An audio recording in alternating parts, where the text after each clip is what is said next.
광야를 건너려면 낙타가 되라. 빌립보서 4장 11절에서 13절 말씀입니다. 내가 궁핍함으로 말하는 것이 아니니라. 어떠한 형편에든지 나는 자족하기를 배웠노니 나는 비천에 처할 줄도 알고 풍부에 처할 줄도 알아. 모든 일 곧 배부름과 배고픔과 풍부와 궁핍에도 처할 줄 아는 일체의 비결을 배웠노라. 내게 능력 주시는 자 안에서 내가 모든 것을 할 수 있느니라. 할렐루야. 우리 하나님께 감사와 영광의 박수 올려드리겠습니다. 축복된 주일 우리 실시간 현장에서 나와서 예배드리는 분들과 온라인 생방송으로 함께하고 계신 국내 모든 성도님들에게 하나님의 은혜와 평강이 넘치도록 임하기를 축원합니다. 우리 함께 기도하시고 말씀 보겠습니다. 사랑하는 아버지, 은혜를 감사합니다. 오늘도 주님의 은혜 안에 거합니다. 부족한 종을 감추시고 오직 우리 주님 홀로 영광받아 주시옵소서. 예수님 이름으로 기도했습니다. 아멘. 가만히 서 있기도 힘든 뜨거운 사막에서 이동한다는 것은 큰 숙제입니다. 자동차 바퀴는 모래에 파묻히기 쉽고 마른 더위를 견디지 못합니다. 그래서 사막을 지날 수 있는 유일한 이동수단이 있으니 그것이 바로 낙타입니다. 낙타를 가리켜 사람들은 사막을 건너는 배라고들 부르죠. 아기 예수를 경배하러 온 동방 박사들도 낙타를 타고 왔을 것입니다. 저도 아주 옛날에 타보았습니다. 냄새가 지독합니다. 그런데 이 낙타의 체형 구조를 잘 살펴보면 하나님께서 정말 사막을 건널 수 있도록 기가 막힌 체형 구조를 만들어 주셨음을 알 수가 있어요. 첫째로 낙타는 많은 양의 물과 영양분을 한꺼번에 비축해 둘 수 있다고 합니다. 여러분, 낙타 등에 이렇게 큰 혹이 있잖아요. 저 혹이 뭐 하는 건가 생각이 되시죠? 지방을 분배해서 영양소와 수분을 이렇게 비축해 두는 곳입니다. 낙타가 한 번에 물을 마시면 약 50리터를 들이키는데 50리터는 사이다병으로 한 170병 정도 됩니다. 엄청나게 들이킵니다. 그렇기 때문에 낙타는 길게는 30일까지 물을 섭취하지 않아도 버틸 수 있다고 하죠. 둘째, 낙타는 발과 다리가 아주 특별합니다. 사막의 모래를 걸어보신 분들은 아시겠지만 바닷가의 모래와는 달리 아주 곱습니다. 그래서 발이 푹푹 빠져요. 경사만 조금 있으면 무릎이 잠겨서 움직일 수가 없습니다. 그런데 내가 이 모래가 열을 받으면 뜨겁습니다. 보통 60, 70도까지 올라가는데 낙타의 다리가 길어요. 다리가 길기 때문에 몸통이 이 뜨거운 모래로부터 좀 거리를 둘 수가 있고 또 낙타 발바닥이요. 닭발바닥, 곰발바닥 중에 그 중에 제일은 낙타 발바닥이라고. 이 발바닥이 각질로 덮여 있어가지고 뜨거운 모래에도 화상을 입지 않습니다. 또 접시처럼 널찍해가지고 무게를 분산시켜서 모래 위를 옆으로 쫙쫙 밟으면서 가기 때문에 낙타는 정말 사막을 잘 걸을 수가 있습니다. 또한 낙타는 사막의 극심한 일교차와 모래바람으로부터 스스로를 보호할 수 있는 체형을 타고났어요. 낙타 머리에 널찍한 뼈가 눈돌레를 덮어가지고요. 이게 자연스럽게 햇볕을 차단해 줍니다. 짙은 속눈썹이 두 겹으로 되어 있습니다. 모든 여성분들이 흠모할 만한 깊은 속눈썹이 있습니다. 그래서 모래바람을 필터하고 막아줍니다. 코에도 근육이 있어가지고 이게 히트인데 모래바람이 불 때 코를 열었다 닫았다 할 수 있대요. 귀에도 털이 있어가지고 모래바람이 불 때 귀에 안 들어가요. 그러니까 낙타는 눈, 코, 입으로 모래바람을 차단할 수가 있는 거예요. 게다가 두꺼운 털과 가죽을 갖춰서 단열 효과가 뛰어난 섬유로 무장하고 있기 때문에 뜨거운 열과 밤의 추위를 견뎌낼 수가 있습니다. 결론적으로 낙타가 준비되어 있으면 사막도 건널 수 있다. 우리는 자꾸 환경 탓을 합니다만은 내가 준비되어 있으면 나쁜 환경도 극복할 수 있습니다. 우리가 자꾸 환경 탓을 하면요, 환경이 바뀔 때마다 상처를 받아요. 그러나 내가 낙타로 준비된 사람은 어떠한 새로운 환경도 극복해냅니다. 주님께서는 환경이 문제가 아니라 환경에 휘둘리는 내가 문제라고 보십니다. 그래서 어떤 상황에 처하든 믿음으로 환경을 정복하는 그런 굳센 신앙을 주님이 우리에게 요구하십니다. 그게 바로 오늘의 빌립보서 4장 본문 말씀의 핵심입니다. 11절 12절 읽습니다.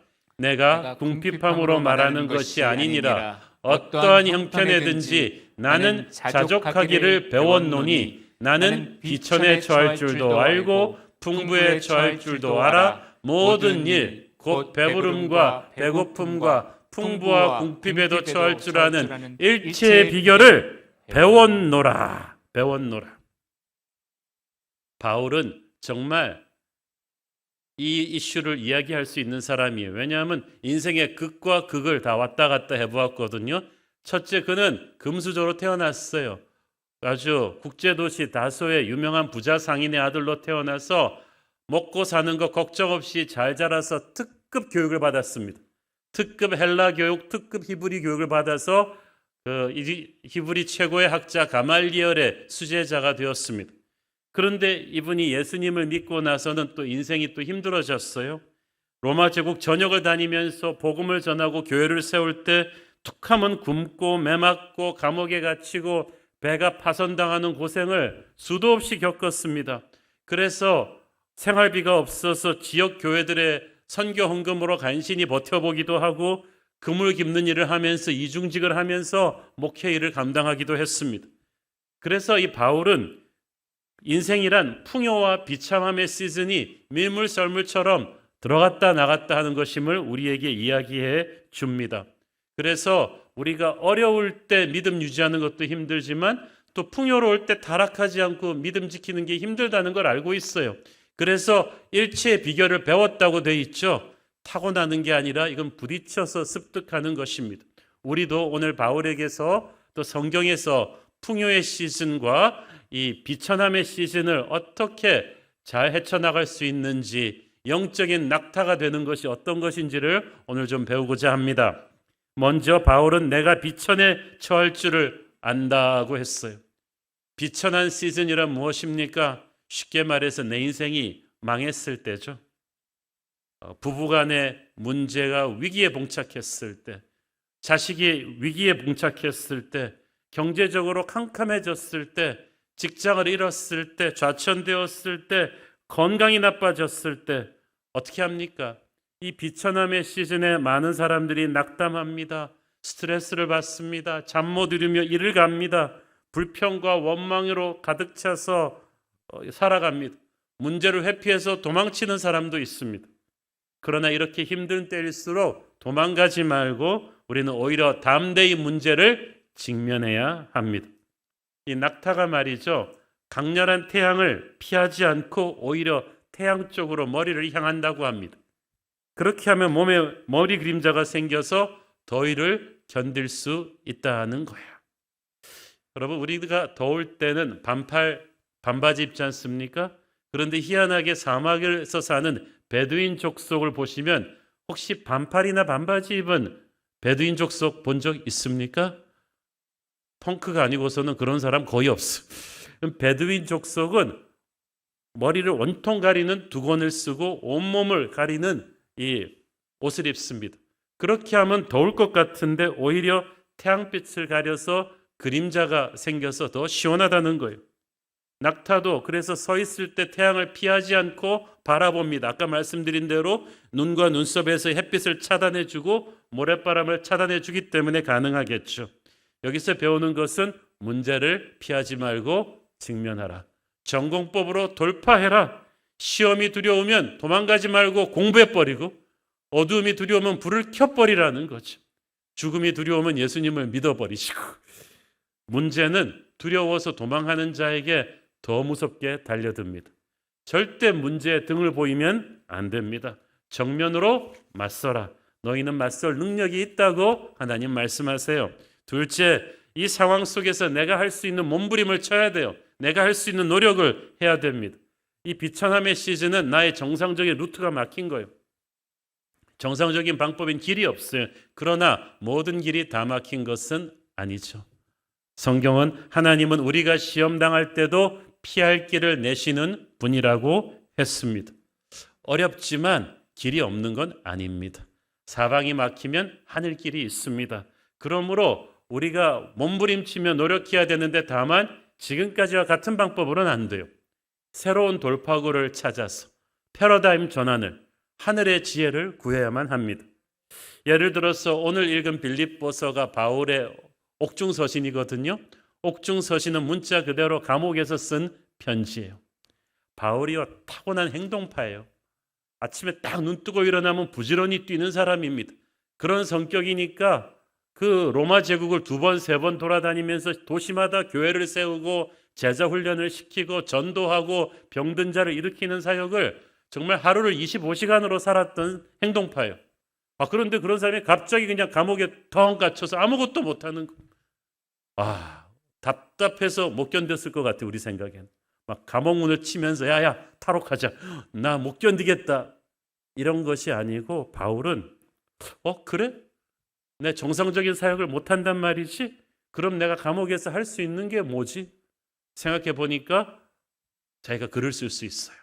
그래서 지금까지 자기가 축적해놓은 모든 지식과 영성을 쏟아부어서 각 교회에 보내는 목회 서신들을 집필을 한 거예요. 그래서 지금까지도 우리가 신약 성경의 상당 부분이 바울이 감옥에서 쓴 옥중 서신이고 그것은 오늘날 수많은 세계 교회들의 조직 신학의 기반이 되었습니다. 바울이 감옥에 안 갇혔으면 절대 안 나왔을 작품들이죠. 마찬가지로 우리가 고난의 시기에 새로운 패러다임으로 몸부림을 쳤기 때문에 나오는 작품들이 있어요. 저희 교회도 처음 코로나 사태가 터져서 전격적으로 비대면 예배 체제로 가게 되었을 때 참으로 답답하고 난감했습니다. 이렇게 다이나믹한 프로그램이 많다가 갑자기 못 모인다 하니까 얼마나 답답했겠어요? 그렇다고 손 놓고 앉아있을 수만은 없었습니다. 그래서 주일 예배도 온라인으로 송치를 하지만 무엇보다 뉴젠 주일학교를 부서별로 온라인 콘텐츠를 잘 만들어서 송출하는 데 정성을 기울였어요. 그래서 인형극, 만화영화, 드라마 이런 걸 만들어가지고 교회 전폭적인 지원으로 이렇게 내보냈는데 그게 참 감사한 게요. 부모님들이 애들을 예배를 드리게 해야 되니까 할 수 없이 같이 보는 거예요. 그리고 나서 성인 예배도 또 드려야 되는 거예요. 그러니까 가족이 다 함께 예배하는 가정 예배를 역사상 처음으로 드린 가정들이 많았다는 거죠. 그리고 처음으로 주일학교 예배가 얼마나 은혜로운지를 많은 부모님들이 체험하시게 되셨어.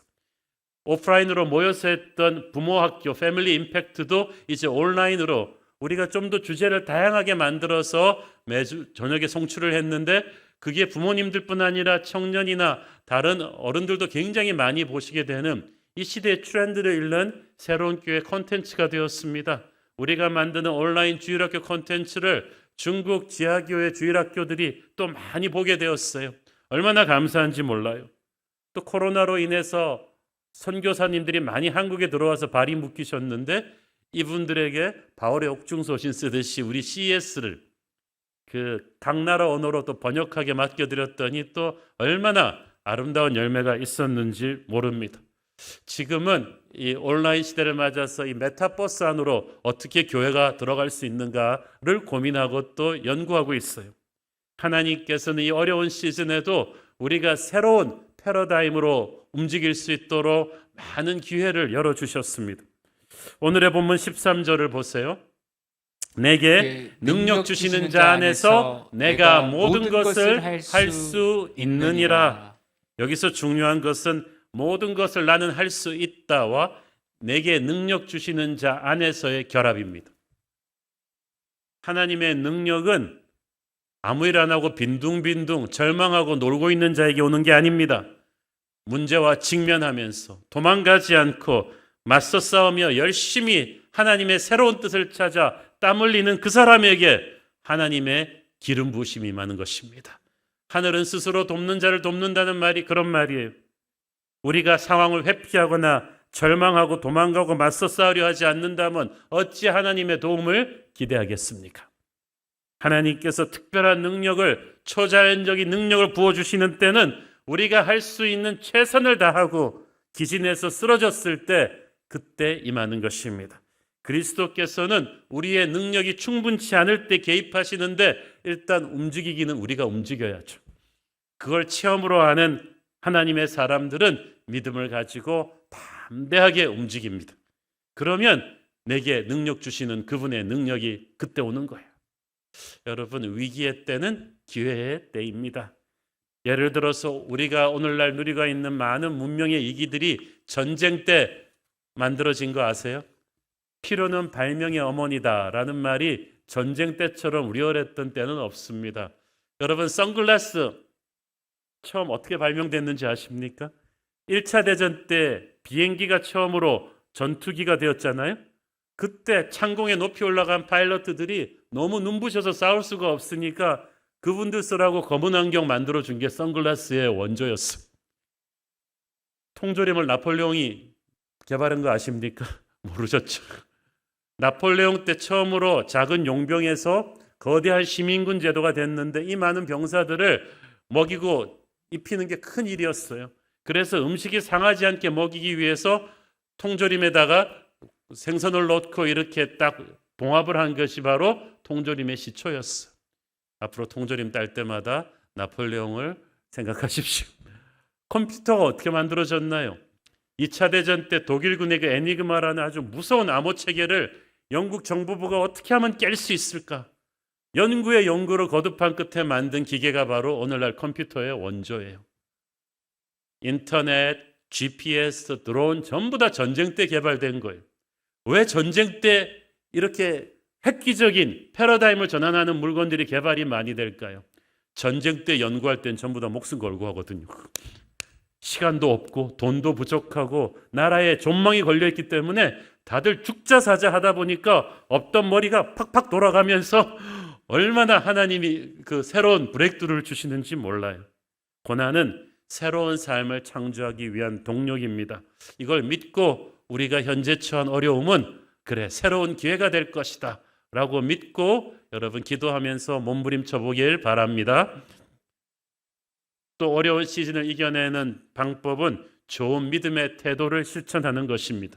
특별히 저는 믿음의 3종 세트를 제가 태도 3종 세트를 말씀드리고 싶은데 데살로니가 전서 5장 16절 18절 시작.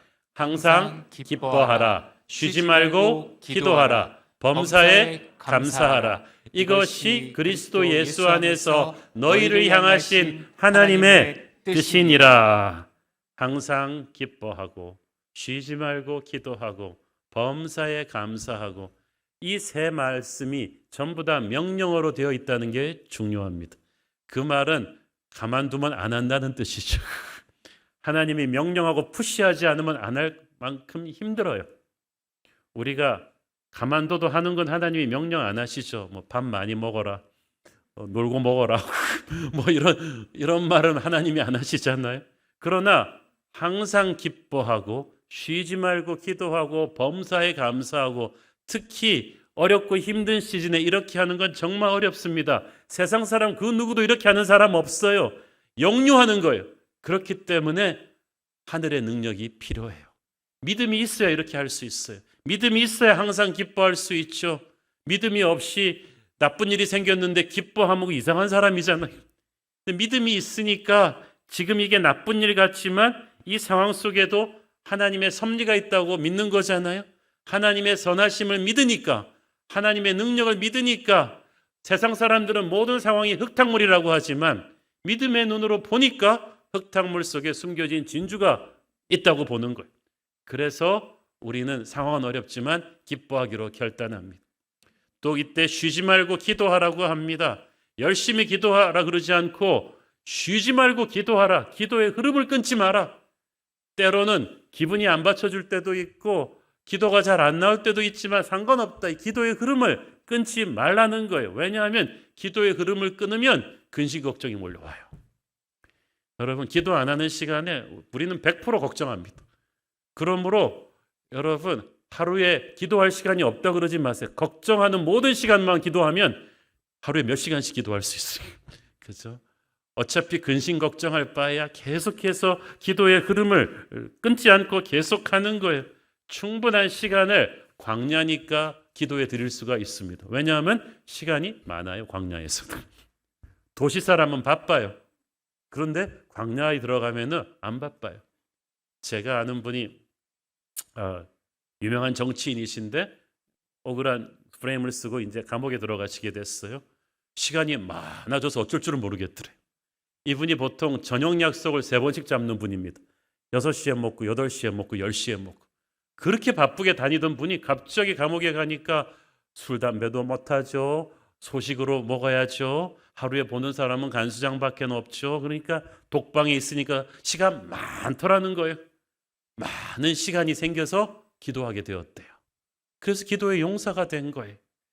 여러분, 우리가 쉬지 않고 기도하면 할 수 없이라도 하나님을 많이 생각하게 돼 있어요.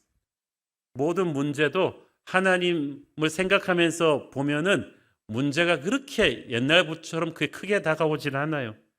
하나님을 많이 기도하며 생각하게 되고 하나님을 많이 생각하게 되면 어느 순간부터 생각이 긍정적으로 바뀌어져 있어. 왜 우리가 부정적으로 많이 생각하느냐? 문제를 너무 날카롭게 보기 때문에.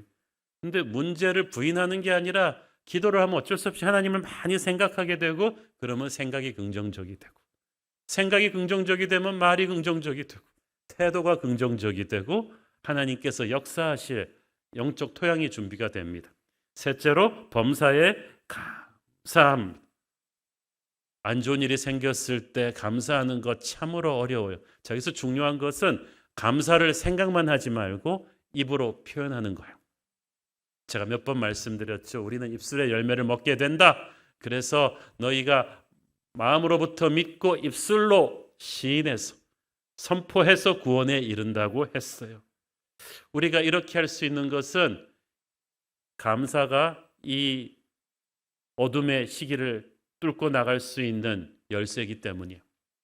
시편 100편에 보면은 감사함으로 그 문에 들어간다고 했어요. 그 문은 하늘의 문이에요. 축복의 문이요 기적의 문입니다.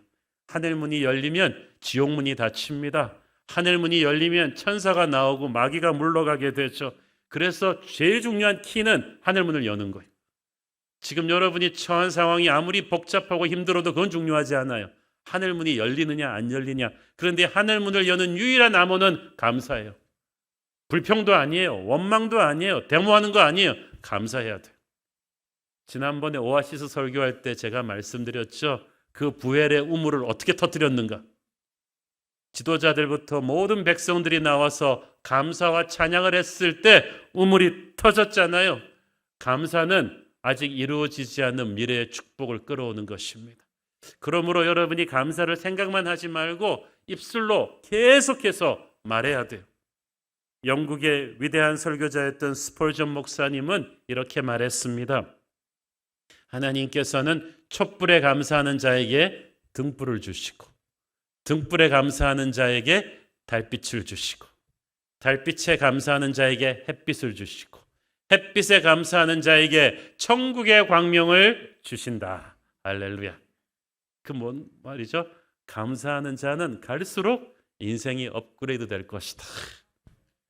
축복을 딛고 더 큰 축복이 열리게 되는 거예요. 항상 기뻐하고 쉬지 말고 기도하고 범사에 감사하는 이 믿음의 3종 세트 태도를 무슨 일을 하든 어떤 상황에도 우리가 계속 유지한다면 우리는 이 광야를 이겨낼 수가 있다는 거예요. 그러므로 여러분이 그런 좋은 태도를 가지세요. 마귀가 떠날 거예요. 그리고 세상의 영이 여러분을 흔들지 못할 것입니다. 아까 낙타의 특이한 신체 구조 말씀드릴 때 제가 뭐라고 했나요? 낙타의 눈, 코, 입, 귀 이런 것은 사막에 모래바람이 못 들어오게 차단해 준다고 했죠. 낙타의 발, 가죽, 털 이 모든 게 사막의 더위와 추위가 못 들어오게 차단해 준다 그랬죠. 그래서 낙타는 모래 속을 뚫고 가지만 모래가 안으로 들어오지 못하게 하는 장치가 있는 거예요. 마찬가지로 우리는 세상 속에 있지만 세상이 우리 안으로 들어오게 하지 않는 세상의 영이 우리를 흔들 수 없도록 딱 방어장치를 하고 있어야 돼요. 그 방어장치가 항상 기뻐하고 쉬지 말고 기도하고 범사에 감사하는 태도입니다. 항상 기뻐하는 사람에게는 슬픔이 발돋울 틈이 없어요. 쉬지 말고 기도하는 사람에게는 걱정이 와서 튕겨나가게 되고 범사에 감사하는 사람에게는 원망이 와서 튕겨나가게 되는 거예요. 세상에 모래바람이 들어올 수 없어요. 영적으로 아주 내면 세계가 튼튼해지면 하늘의 기적을 우리가 다운로드할 수가 있죠. 황무지가 변하여 옥토가 되는 역사가 일어날 것입니다. 자, 그런데 인생의 어려운 이 시즌을 지나는 것 이상으로 중요한 것은 풍요의 시즌을 잘 지나는 거예요. 혹자는 이렇게 말씀하십니다. 아니, 목사님, 풍요로운 시즌을 지내는 법을 꼭 배워야 돼요? 너무 쉽잖아요. 그냥 즐기면 되잖아요. 다 잘 되는 시즌인데. 그런데 그렇지 않아요. 바울은 풍부에 처할 법을 배워야 한다고 말합니다. 왜냐하면 고난의 때에 오히려 강한 믿음을 지켰던 사람이 성공의 매력을 이기지 못하고 시험 들어서 무너지는 경우가 많거든요. 그래서 성경은 선줄로 생각하는 자는 넘어질까 조심하라고 얘기합니다. 풍요의 시즌에 우리가 조심해야 될 게 두 가지가 있어요. 하나는 교만이고 또 하나는 나태함입니다. 첫째, 교만. 사람이 갑자기 성공하면 교만해지기 쉬워요. 교만이 왜 무서우냐 하면은 관계를 파괴합니다. 하나님과의 관계를 파괴하고 인간끼리의 관계를 파괴합니다. 왜 하나님과의 관계가 파괴되냐? 교만한 사람은 자기 힘으로 성공했다고 생각하니까 자기가 신이에요. 감사가 없는 게 당연하죠. 자기 자랑이 심해집니다. 아쉬운 게 없으니까 기도 생활, 예배 생활이 차가워집니다. 그렇게 해서 교만해져서 하나님과의 관계가 무너진 사람은 다른 사람들과의 관계도 좋지가 않아요. 자기가 남들보다 잘났다고 생각하니까 항상 남을 가르치려고 들어요. 남 칭찬 잘 안 하고 남 정죄합니다. 사람들이 다 자기를 섬겨주길 기대하죠. 나우중 신드롬, 나는 우주의 중심이다. 그렇게 생각해요. 그 사람들이 점점 자기 옆에서 멀어져 가죠. 여러분, 그래서 풍요의 시즌에 늘 겸손하십시오. 겸손은 자기 비하가 아니라 하나님을 계속해서 바라보는 것입니다. 성공의 때에 하나님을 더 깊이 바라보시고 더 많이 예배하셔야 돼요. 풍요의 시즌에 또 하나 주의해야 될 것은 성공에 도취해서 나태해지는 것입니다. 나태해지면 도전 정신을 잃습니다. 이것은 죽음과도 같습니다.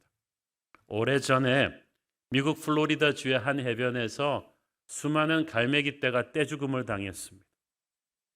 조류학자들이 이상해가지고 이 의문의 떼죽음의 원인을 분석하다가 참 놀라운 사실을 발견했어요. 그 해변에는 이 어촌이 있고 새우잡이 배들이 많이 정박해 있는데 갈매기들은 고기를 잡아먹기보다는 이 어부들이 새우 잡고 나서 이 그물을 털 때 땅에 떨어지는 이 새우들을 집어먹었다고 합니다. 처음에는 디저트 삼아서 먹다가 이게 맛이 있으니까 항상 여기 와서 죽치고 앉아서 그 새우들을 먹고 살았다는 거예요. 그런데 수십 년이 지나서 기후의 변화로 해류가 달라졌습니다. 그래서 새우잡이 배들이 전부 남쪽으로 옮겨가고 어촌이 폐쇄됐어요. 그러니까 갈매기떼가 새우를 더 이상 먹을 수 없게 돼서 집단으로 굶어 죽은 거예요. 근데 기가 찰 일은 그 바다에는 먹이가 될 수 있는 물고기들이 굉장히 많았다는 거예요. 보통 갈매기들 같으면 그 물고기떼를 사냥해서 먹고 살았을 텐데 문제는 이 갈매기들께서 수십 년 동안 이 일 안 하고 새우잡이에서 털려두는 그 새우들 공짜 새우 먹고 사는데 익숙해져 있어가지고 그냥 먹이를 잡는 수고 대신 굶어 죽는 편을 택한 거죠. 공짜로 먹을 수 있던 새우가 오히려 재앙이 된 것입니다. 이것이 우리한테 무엇을 시사합니까? 골프 천재 타이거 우즈가 한참 성공해져서 유명해졌을 때입니다. 농구 천재 마이클 조던이 그에게 와서 이렇게 조언했답니다. 타이거, 사람들이 아무리 널 칭찬해도 넌 자만하지 말고 가서 연습해. 계속 연습해.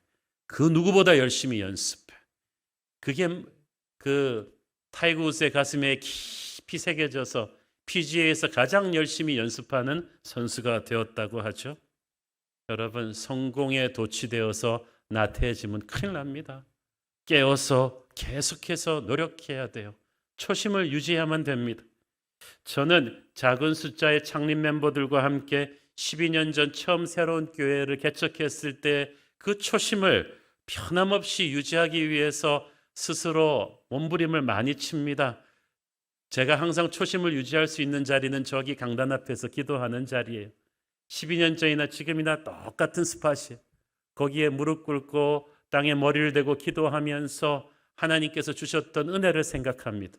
그래서 12년 전이나 지금이나 변함없이 모든 설교에 최선을 다하고 모든 성도 한 사람 한 사람 목양에 최선을 다하려고 몸부림을 치죠. 부족하지만 그 몸부림으로 인해서 우리 새로운 교회 이 정도로 우리가 건강하게 성장해 가고 있지 않나 생각을 합니다.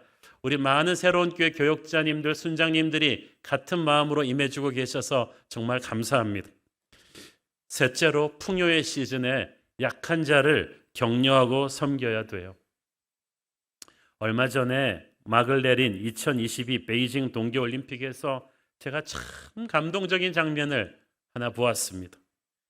남자 크로스컨트리 스키는 눈 속으로 15km나 스키를 타고 걸어야 되는 엄청난 체력을 요구하는 힘든 경기예요. 그런데 그 결승전에서 핀란드의 니스카넨 선수가 우승해서 금메달을 목에 걸었습니다. 엄청난 레이스를 보여줬는데 진짜 감동은 그 다음부터예요. 이 니스카넨 선수가 1등 테이프를 끊고 금메달의 환호를 지른 뒤에도 그 자리에 계속 서가지고 영하 8도의 추운 날씨 속에서 계속해서 들어오는 2등, 3등, 4등으로 들어오는 다른 나라 선수들을 계속 격려해 준 거예요. 한 1, 2분 하고 끝날 줄 알았더니 마지막 꼴찌가 들어오는 20분을 거기까지 서 있었던 거예요. 저분이 꼴찌예요. 콜롬비아의 카를로스 퀸티나 선수인데 이 니스카넨, 하얀 옷을 입은 니스카넨이 이 꼴찌까지 기다려서 격려를 해줍니다. 니스카넨은 이렇게 말했습니다. 올림픽 무대에서는 1등이나 마지막 주자나 상관없이 모두가 국가를 위해 온 힘을 쏟아붓는다. 모든 나라가 다 최상의 지원을 해주는 건 아닌데 모두가 최선을 다했으므로 순위에 관계없이 서로를 존중해야 한다. 저는 이 니스카넨의 인터뷰 내용을 들으면서 무릎을 쳤죠. 멋져 브로. 이게 진짜 올림픽 챔피언이지. 우리가 풍요의 시즌을 지날 때는 우리에게 힘이 주어졌어요. 올림픽 챔피언이에요. 스팟라이트이 쏟아져요. 돈이 주어질지도 모르겠어요. 명예나 권력이 주어질 수도 있는데 이 힘은 영향력이에요. 하나님이 축복의 통로가 되라고 주신 힘이에요. 목적을 가지고 주신 힘이에요. 이 힘을 가지고 사람들을 섬기는 거예요. 약자를 세워주는 거예요. 그때 우리는 세상의 빛과 소금이 되는 거예요. 그러므로 풍요의 순간은 우리에게 It's a missionary moment, 선교의 순간이에요. 사명의 순간이에요. 이 순간을 혼자 호요식하지 말고 가난하고 약하고 병든 자를 일으켜주는데 사용하는 멋진 분 되기를 축원합니다. 마지막으로 풍요의 시즌에 우리는 흉년을 대비해야 됩니다. 무대에 올라갈 때가 있으면 내려올 때가 있어요. 언제까지 풍요롭지는 않아요. 흉년이 다가올 거예요. 그때를 미리 준비해 둬야만 합니다. 서두에 말씀드렸듯이 낙타는 오아시스를 만나면 충분히 물을 마셔서 몸에 비축해 둡니다. 그러니까 뜨거운 사막을 몇 주일 넘게 걸어가도 끄떡없는 거죠. 우리도 풍요의 시즌에 그렇게 해야 합니다. 요셉이 국무총리가 되어서 한 일은 7년의 풍년 동안에 다가올 칙년의 흉년을 미리 대비해서 20%씩 세금을 세이브해 둔 것이었습니다. 그로 인해 애굽도 살리고 열방을 살려냈잖아요. 우리가 자신의 개인의 살림이나 교회, 가정, 국가도 그렇게 항상 풍요로운 때에 흉년을 준비하는 지혜가 있어야 돼요. 그런 맥락에서 저는 참 요새 걱정입니다. 우리나라 대선에 뛰어든 여야 후보가 경쟁적으로 내놓고 있는 퍼주기 공약이 참 걱정이 됩니다. 누가 되든 간에 이 공약을 집행하려고 하면 국가 예산이 300조 원이 듭니다. 300조. 이 돈이 자기들 돈이에요? 우리가 낸 세금이에요. 이 세금 이렇게 써도 됩니까? 이 돈을 가지고 그냥 몇십만 원씩 나눠주면은 우리가 거기에 행복해야 되는 것입니까? 아무리 돈이 있어도 쓰지 말아야 할 돈은 안 써야 돼요. 이런 무분별한 돈 뿌리기는 우리 국민들이 스스로 살고자 하는 의욕을 꺾는 마약과도 같습니다. 여러분 여기에 익숙해지지 마세요. 그러면 아까 제가 말했던 어촌의 새우들을 잡아먹다가 굶어 죽는 갈매기들이 된단 말이에요. 소득 수준이 얼마이든 이렇게 국민 주머니에다 마약 같은 공돈을 뿌리고 망하지 않는 나라가 없어요. 관광대국 그리스, 석유로 큰 돈을 번 베네수엘라 단 몇십 년 만에 망하잖아요. 풍요의 때에 흥청망청하지 말고 우리는 미래를 준비해야 될 것입니다. 비전과 풍요의 시즌을 한결같은 믿음으로 살아낸 사람 유미 홀건, 김유미 여사의 이야기를 여러분과 함께 좀 나누고 싶습니다. 2017년 방영되었던 KBS 다큐 공감 프로그램에 소개된 그녀는 미국 메릴랜드 주지사 레리 호건의 한국인 부인입니다. 메릴랜드 주는 굉장히 전략적인 위치에 있습니다. 처음 미국에 이주한 유럽 사람들이 정착한 곳인데 미 연방 국회의사당과 인접해 있고 나사를 비롯한 여러 연방정부 핵심 기관들이 운집한 미국의 정치, 경제, 교육 문화에 굉장히 중요한 그 지역이죠. 근데 이것이 원래 전통적으로 민주당 텃밭이었는데 레리 호건이 공화당이고 정치 초년생인데 모두의 예상을 뒤엎고 주지사가 당선된 거예요. 미국 언론들은 이 놀라운 승리의 주역으로 아내 김유미의 내조를 꼽았습니다. 김유미는 선거 기간 동안에 메릴랜드 전역을 다뤄다니면서 특히 아시안계, 중남미계 모든 소수민족계의 표를 쓸어왔을 뿐 아니라 백인 흑인 유권자들로부터도 폭넓은 지지를 얻어냈어요. 그래서 레리 호건 본인도 자기 아내가 아니었으면 주지사 당선은 불가능했을 것이다 라고 말합니다. 그뿐 아닙니다. 주지사가 된 뒤에 레리 호건은 민주당과 공화당에서 골고루 인재를 등용하는 탕평책을 펼쳤고 발로 뛰는 탁월한 행정 능력으로 메릴랜드의 경제를 살려냈어요. 레리 호건이 처음 주지사가 됐을 때 메릴랜드의 경제 지표는 미국 50개 중에서 꼴찌에서 두 번째 49위였는데 그가 주지사가 된 지 3년 만에 11위까지 올라가 버렸어요. 엄청나게 많은 기업들이 같이 기업하고자 하는 그런 주가 되었어요. 그래서 그는 주민 지지율 70%를 받으면서 재선에 성공했고 이제는 아주 강력한 차기 대통령 후보 중에 하나로 거론되고 있습니다. 여기에도 아내 김유미의 역할이 컸죠. 왜냐하면 레리 호건이 주지사가 된 지 6개월 만에 암에 걸렸어요. 아주 빠르게 번지는 암이어서 미국 언론들은 레리 호건이 주지사의 업무로 컴백하기는커녕 저러다 죽는 게 아닌가라고 걱정했습니다. 그런데 이 김유미 여사가 헌신적으로 매일 남편을 위해서 기도하고 남편을 케어하면서 긍정적인 말과 언어로 당신은 살아날 수 있다. 하나님이 당신을 살리실 것이다. 하면서 격려하고 기도하면서 돌봤습니다. 게다가 항암 과정에서 여러분 해보신 분 아시겠지만 이렇게 막 식욕이 떨어지잖아요. 그런데 이 김유미 씨가 전라도 나주 출신이신데 요리 솜씨가 기가 막혀요. 그래서 남편한테 온갖 몸에 좋은 한국 음식을 그냥 잔뜩 먹이면서 남편을 살렸어요. 반년 만에 레리 호건은 깨끗하게 암을 완치하고 주지사 업무로 복귀합니다. 이 김유미 여사의 내조는 굉장히 뛰어났다고 합니다. 인종과 경제, 교육 수준 상관없이 특히 가난하고 소외된 이민자, 장애우, 예술인, 여성들을 돌보는 일들을 헌신적으로 했는데 음식 솜씨가 좋고 부지런해서 많은 사람들에게 코리안 푸드를, 한국 음식을 직접 해먹이기도 했다고 하죠. 그래서 레리 호건의 정적들도 말하기를 유미 호건은 메릴랜드와 미국에 보내준 하나님의 precious gift, 귀한 선물이다라고 극찬했습니다. 어떤 사람들은 이 김유미는 남편 잘 만나서 팔자 고친 신데렐라다라고 얘기하지만 그것은 그녀의 인생의 한쪽 면만을 본 잘못된 편견이죠. 그녀는 참으로 눈물의 시즌을 거쳐왔습니다.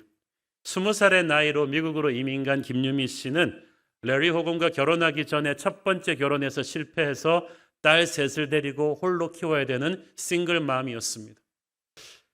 저도 미국 이민 생활하면서 뭐 육체 노동도 해봤습니다만은 미국에서 여자 혼자서 딸 셋 키우면서 사는 거 쉽지 않습니다. 그래서 정말 육체 노동을 투잡, 드리잡을 뛰면서 애들을 키워야만 했는데 어떨 때는 단돈 이불이 없어서 윗집 아줌마한테 빌려야 됐을 정도로 힘들었다고 합니다. 그런데 그녀의 이웃들이 말하기를 그래도 김유미는 한 번도 힘들다 죽겠다는 말을 해본 적이 없대요. 옷도 깨끗하게 항상 챙겨 입었고 항상 웃고 감사하고 살았기 때문에 사람들은 다 그녀가 괜찮게 사는 줄 알았대. 그 정도일 줄은 몰랐다는 거예요. 음식점에서 슈퍼에서 계속 투잡 드리잡을 뛰면서 아이들을 키울 때 그녀는 아이들한테 없어도 깨끗하게 입히려고 했고 불쌍한 모습, 엄마가 너무 처절하게 고생하는 모습을 안 보여주려고 했습니다. 그런데 밤늦게 집에 와서 또 새벽 4시에 일 갈 때 막 운전할 때 막 졸리니까 무릎을 꼬집으면서 기도했대. 주여, 저 졸음 운전하다가 잘못되면 큰일 납니다. 그러면서 일을 다녔다는 거예요. 그러면서도 고생을 고생으로 생각하지 않고 아까 제가 말씀드린 축복의 3종 세트, 항상 기뻐하고 쉬지 말고 기도하고 범사에 감사하고 딸들한테는 항상 긍정적인 축복의 기도. 하나님이 너와 함께 하실 거야. 엄마의 기도가 항상 너를 따라갈 거야 라고 해주었다고 합니다. 힘든 시절부터 이 김유미 씨가 교포교회 한 군데를 성실하게 출석했는데 이 KBS 다큐 팀이 이 교포교회 이분과 함께 고난의 시절부터 했던 그 교회 식구들, 우리 교회로 말하면 순식구들이죠. 인터뷰를 했는데 그 교회 권사님들이 그렇게 말하는 거예요. 김유미 씨는 힘들었던 시절에도 티를 내지 않고 기죽지 않고 단정했다는 거예요. 카키 바지 하나 입고 블라우스 하나 입어도 항상 깨끗하고 단정하게 자기 관리를 하고 가난했어도 내면이 꽉 찬 정직하고 긍정적인 사람이었다고 말합니다. 그래서 다들 말하기를 사람이 저렇게 반듯하니까 저렇게 축복의 제2의 인생을 하나님이 허락하셨구나. 교회 사람들이 다 그렇게 생각을 했다는 거예요. 딸 셋이 다 성장한 뒤 어느 정도 성장한 뒤에야 김유미는 자신이 하고 싶었던 미술 공부를 시작했고 미대 교수가 되었습니다. 그리고 그것이 그 인생의 터닝 포인트가 되는 만남을 가져다 줬어요. 하루는 그림을 전시하고 있는데 그림 전시장에 그림을 보러 온 중화 미국 신사가 그림은 안 보고 김유미만 계속 보고 또 보고 그래서 마음이 있었던 거죠. 김유미는 3명의 자녀를 둔 싱글맘이었지만 이 레리 호건은 진짜 그냥 수총각, 나이가 있는 수총각, 그리고 아주 하원의원 아버지를 둔 미국 정치 명문가의 자제였는데 그때만 해도 부동산 업자였다고 해요. 근데 김유미 씨를 만나면서 재혼을 하면서 정치의 꿈을 갖게 되었죠. 레리 호건 주지사는 아내를 평가할 때 나의 아내는 내면과 외면이 다 아름다운 사람이다. 주지사 선거 때도 그랬고 내가 암투병할 때도 그랬고 잘 살 때나 못 살 때나 한결같이 긍정적이고 한결같이 감사함이 가득한 믿음의 사람이다.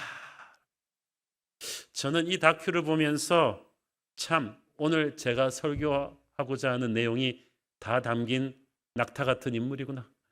고난의 시즌과 풍요의 시즌을 한결같은 믿음으로 씩씩하게 잘 견뎌낸 믿음의 사람, 참 우리가 본받아야 될 인물 중에 하나다라는 생각이 들었습니다. 여러분, 그래요. 사람들은 겉의 모습을 보고 우리 인생을 평가할 수 있어요. 그런데요, 내면 세계가 하나님을 믿는 신앙으로 풍성하면요, 겉모습이 가난하고 볼품이 없어도 우리는 고귀합니다. 그렇지만 겉사람이 아무리 온갖 명품을 다 걸치고 있어도 내면 세계가 황폐하면 그 인생은 천박한 거예요. 하나님을 모르는 세상 사람들은 상황에 따라서 극과 극으로 삶의 자세가 바뀌어져요. 형편이 어려워져서 동네 식당에서 밥 먹을 때는 기가 죽어서 비참하다. 좀 형편이 나아져서 고급 호텔 뷔페에서 식사할 때는 또 오만해져 가지고 허세를 부리는, 그래서는 안 되지 않습니까?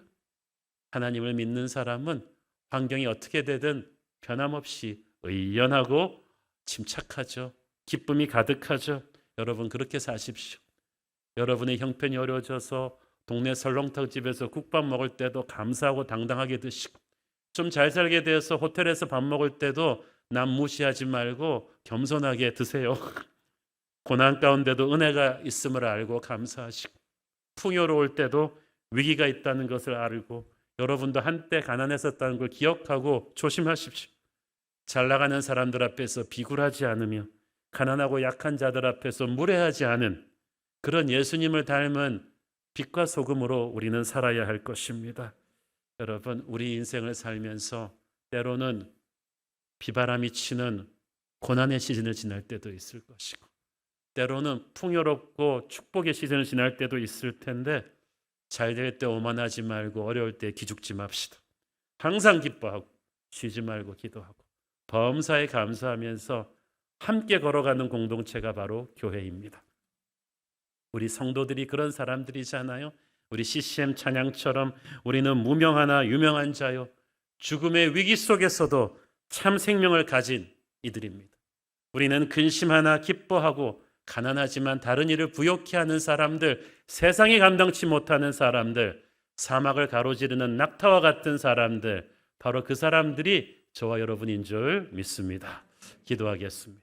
사랑하는 아버지, 은혜를 감사합니다.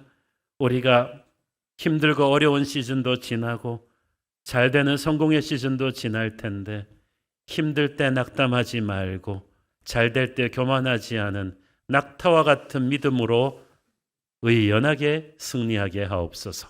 예수님 이름으로 기도했습니다. 아멘. 우리 다 함께 일어나셔서 봉헌 찬양 드리겠습니다.